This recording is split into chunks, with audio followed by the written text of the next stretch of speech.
Namaste. We are all proud of our schools. You guys, I'm sure, are. And we are, who have gone through school, our previous speakers, and I've gone through a few years back.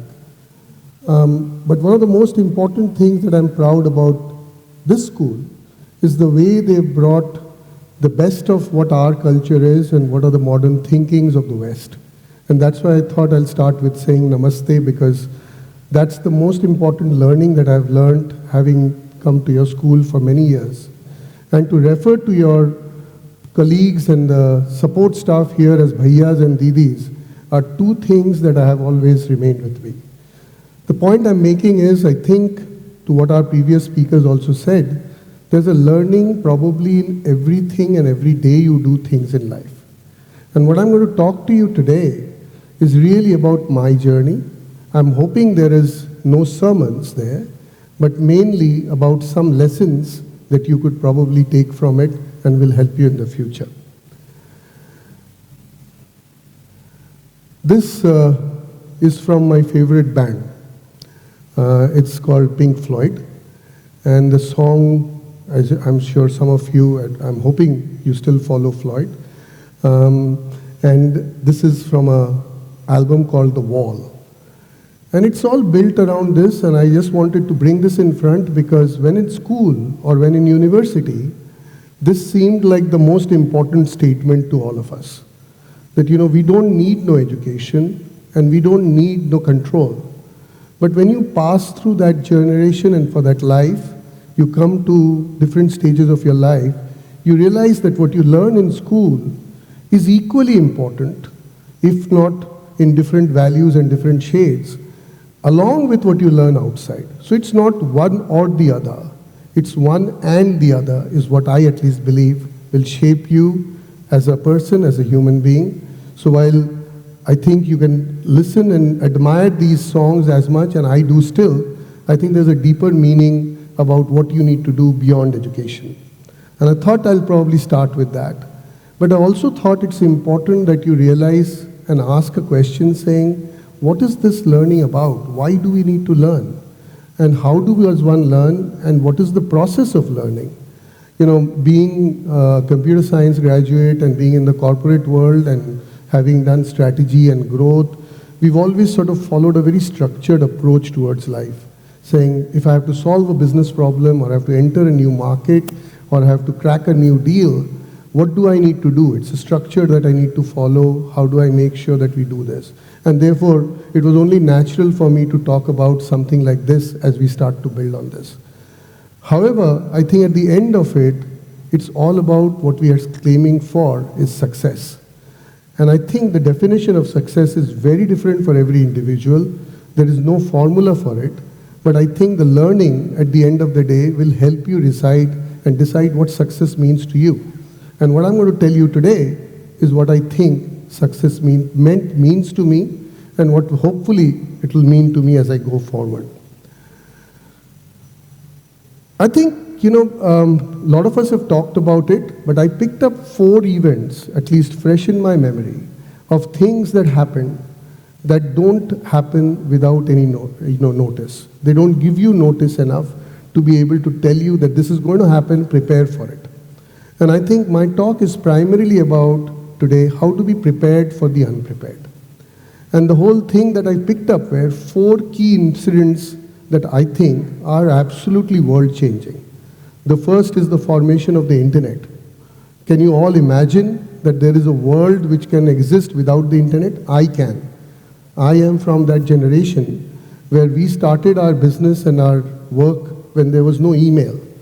And, both my children at times used to really look at me with eyebrows crouched and said, yes, was there ever a world where there was no internet and where there was no mobile? And it's true, there was. But the point I'm trying to make is, while there are good things that happen, I still feel their technology, being a technologist, technology is absolutely the most important things that can change the way we live and the change we impact. So internet and mobile. And then similarly, I was in that building in 2001, in 9/11, a week before. We were in America, I was doing business development, and I was in one of Tower 2's 52nd floor for a meeting with a client a week before, exactly a week before, the Monday before. And funnily enough, I used to still remember and took some cash out from an ATM, because there's no, the Americans don't know how to use Paytm. Paytm वैसे बना नहीं था उस समय. But the point is that at that part of the world, I had taken some cash out to buy some coffee from a teller at ATM at the ground floor of the World Trade Center. And that chit remained with me. And I used to look back at that image, because that image flashed in front of me as soon as I entered next Monday into a morning meeting in America. And all the meetings were cancelled and people were watching television in the boardroom as the two planes had hit the World Trade Center. That changed and transformed the way I think the world looked at security, the world looked at the way we treat each other, the partition of the world, the trust levels, all of them got changed at many levels as this incident happened. And then very close to what you guys have lived through last couple of years back is COVID. So while there are things that happen which are good, there are things that will happen which are bad. What we have to ask ourselves is that how do we prepare for this world? How do you prepare for the unexpected? Because what classrooms teach us, and they're again important, sorry to take again a very computer-based structure, which is what we used to learn as a flow chart, is what happens when you do step one. If yes, then go there. If no, then do this. If you do well, then repeat in a loop. That's how we have written software and programs earlier. And that's how you teach and learn in this. This is equally important. But what happens outside is very much like this. Both in terms of mega events that happen, which don't give you any time, don't give you any warning, but you got to be able to learn how to be able to deal with this environment. And those that succeed thrive.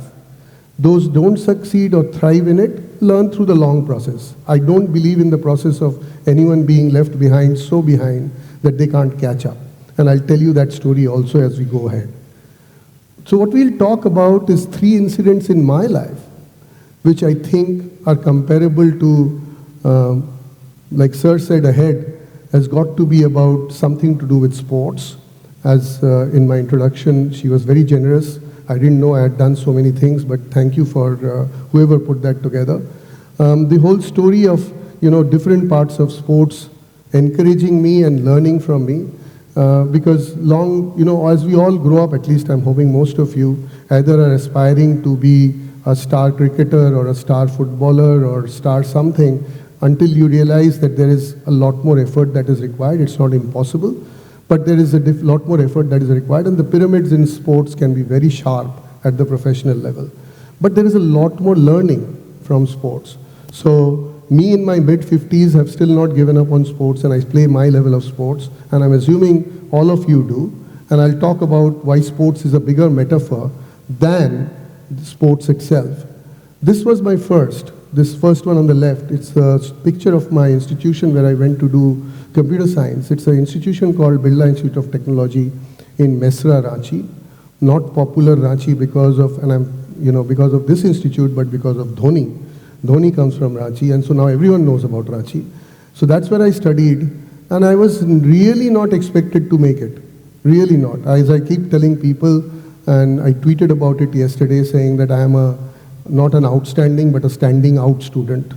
Has always been regularly told by teachers कि इसको बाहर भेजो. So that sort of a student did not expect to get into this institution. Luckily for me, 3 people ahead, I was in the waiting list, 3 people ahead of me dropped out for a variety of reasons, and I got in. So what I'm trying to tell you is that similarity to me is like Kapil Dev winning World Cup in '83. No one expected. And I think they did a lot of good things. There was heroism, but there was belief that you can win it. And you can do and see and win this and believe in it. And I think I had that belief. But I also was lucky in one way. Those 3 had not dropped out, and those, we have to accept that the mighty West Indians on that day in June in London did not play as well as they were expected to, and we played better than them, and we won. So sometimes a day can make a difference for what you are good at. And there's a learning, like we all know from sports, that how do you learn from that day, and to make sure we repeat it. What happened that day gave the Indian youth, the Indian citizen, a belief that we can also. And we actually built on it and started building on that story. The second one is on the far left, or the far right of you, is when I became a father. And I think that joy is amazing, because that joy gives you to learn about so many things that you are expected to in our society. When you are married and when you are expected to have a child, you become a father.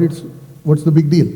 So the point is, the big deal is about bringing a life into this world and being able to understand that no questions or answers that you have answers to, but you have a responsibility now which was expected of you, and to build on it. I equate that to Dhoni winning the World Cup in 2011, because he was expected, man. I mean, you had such a good team, we were playing at home, but it's still not easy to bring that responsibility on your shoulder and deliver.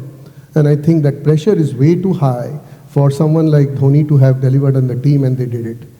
And the final one is where, as I was introduced, I spent 31 years in a company, only company that I've ever worked for. I started as an intern, and the company had about 75 people. From there, we went to 170,000 in those 31 years.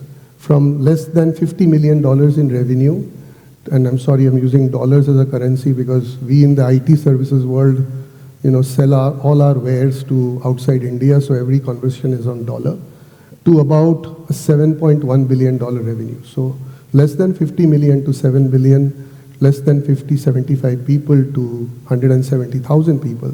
That's the journey I went through for 31 years. And I had everything going for me. I opened the office in America, I opened offices everywhere else, and I got higher and higher up in life. But when the decision came to decide who's going to get the top job, I was definitely in the running, but I didn't make it. So exactly opposite to what happened at BIT Mesra happened with me here. And I said that, and that's where I thought that it's like Rohit Sharma and the team's 2023 World Cup. We were all very hopeful. They did extremely well. Every game they won so convincingly. One bad day and one good day for the opponent team, and they didn't win. And to me, I think what life teaches you from the sport is that you could be doing everything right, but there could be a season or could be a few months or could be a day or a quarter in our business terms that don't go well and can affect you negatively. So there are lessons from our own Indian stories of what could do and what we could have done. So what does one need to do in order to be able to learn outside? Because when you come to school, when you come to somewhere else, there is a structure to it.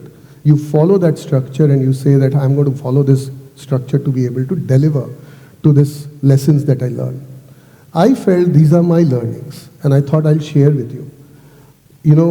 I've been very, very involved in sports and every kind of sports, and as age has taken its own course, we've moved from slightly more aggressive sports like soccer or a little more slightly more sedate sports like tennis to something I do now, which is a little more inbound and is available close by, squash. But the whole point I'm trying to tell you is that at the end of the day, there's an important message about reflection. And no one can tell you that better than you yourself. What does that mean? When you are playing sports, it's a good idea to always see what am I not good at and what am I good at. And that question is like looking into the mirror yourself and start comparing and asking yourself that why am I not improving on this part of my talent or skill, and how do I get to get better at it? I think you get better to it through a lot of observation. And that's what you do outside classrooms. Like we talked about, in classrooms, you are given a curriculum, you read, you practice. Observation of your own teammates, observation of your own opponent teammates gives you a chance to look at it from a perspective and say, what is that guy so good at? But it does take a lot of humility to accept that someone is better than you. And that you need to accept that to be able to understand that you can improve. And I don't think, frankly speaking, I had all these major thoughts in my mind when I went through, but I somehow had imbibed this as saying that I want to be a better version of myself. I think you have a similar term in the school as well, where you want to be a better person than what you are yesterday and what you would be a better person tomorrow. And that's where it is. And the final one is about listening. Whom do you listen to and whom do you not listen to? We very easily shut ourselves off. I think it's all on ourselves to decide that at the most, the more people give us advice, absolutely okay. What you imbibe from it is your choice. And what ones you want to take on is again your choice. But it's a great idea if you follow these three messages as we go ahead, about listening, about observation, and about reflection. But when I said sport, I did not mean sport in quote and quote sport, because what is your sport? What do you like outside the classroom? Someone may like music, someone may like theater, someone may like drama, painting, work with social work, anything of that sort. Anything that takes you outside school, takes you outside your homes, is what I feel is the most important impact. That I call as your sport. Your sports does not need to be quote unquote cricket, football, tennis, squash. It can be anything beyond that. Only thing that I think you should choose on is based on your passion, because we learn better when we are passionate about things. We are more focused on it. It gives us the connection and it gives us the motivation. The only guidance I have on that is choose something which creates a group which is diverse. Not the same set of people that you already hang out with in school. It's a great idea to hang out with them outside, but the more diverse you make your surroundings, the more diverse you make your teams, whether it's by gender, whether it's by any other race or anything that's possible, please try and take that up as partnered with your passion, and you'll find a lot of joy in being able to deliver it. The 3 C's I thought that help you connect better is curiosity. Don't be shy of asking questions, because that's where the first generation of learning starts. And I think the most important part is about asking questions, and that curiosity helps. Challenging yourself is always wanting to be better than what you were yesterday and what you are today. And third is, as I said, pick a coach. It's very important that as we start to pick a coach, it's extremely important that we understand what the coach is saying.